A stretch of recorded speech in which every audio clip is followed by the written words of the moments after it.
Ustad deyir ki, yaxşı olar ki, bir gün qabaq, Rəcəbdən bir gün qabaq, ya biraz qabaq, bir gün qabaq, bir qüsl alın.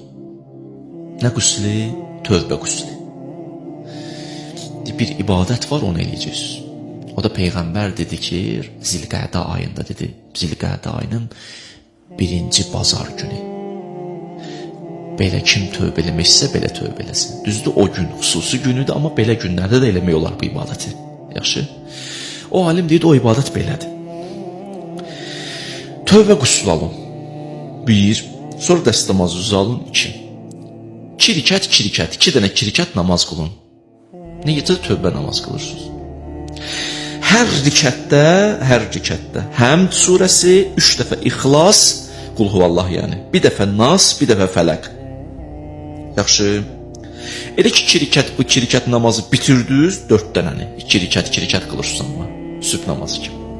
Bitirdiniz, 70 dəfə deyirsən Əstəğfirullah və ətubu ileyh. Bu da qutardı. Sonra bir dəfə deyirsən La havlə və la quvvətə illa billah. Bu da qutardı. Axırda bir dənə duası var. Ya əziz, ya qəffar, ey əziz olan Allah, ey qəffar bağışlayan Allah. İğfirli zunubi, günahlarımı bağışla. Və zunubə cəmi'il müminin, bütün möminlərin günahlarını bağışla. Və müminat, möminə xanımların günahlarını bağışla. Fə innəhu la yəğfiru zunub illa ənt. Günahı səndən başqa kim bağışlayar ki? Cavab gələr ki, tövbən qəbul oldu, günahların bağışlandı, yenidən başla həyata. Elə bir təzə doğuldun. Seyyid İbn Tavus İqbalul Əmalda bu mövzunu gətirib.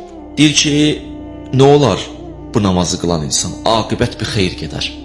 İmanla dünyadan köçər. Hamı imana dünyadan köçməyəcək. Bu 1. 2. Qəbri nuranı olar. Qəbr əzabı görməz. 3. Valideynləri ondan razı qalar. 4. Ruzi genişlənər, artar. 5. İndi ruzi yalnız maddi deyil, mənəvi və maddi ruzlar. 5. Allah yalnız onu bağışlamaz, həm zürriyyəsinə, həm məğfirət onun valideynlərinə nazil olar. Həm özünə, həm valideynlərinə. 6. Mələkül Mevt, ölüm mələyi canını rahat alar. Rahat alar. Hələ başqa sözlər də var idi. Xülasə, Rəcəb ayına bir gün qalmış, tövbə qüssünü və bu namaz. Ustad buyururdu, bu namazı qılın və bu tövbəni eləyin. Hazırlaşın.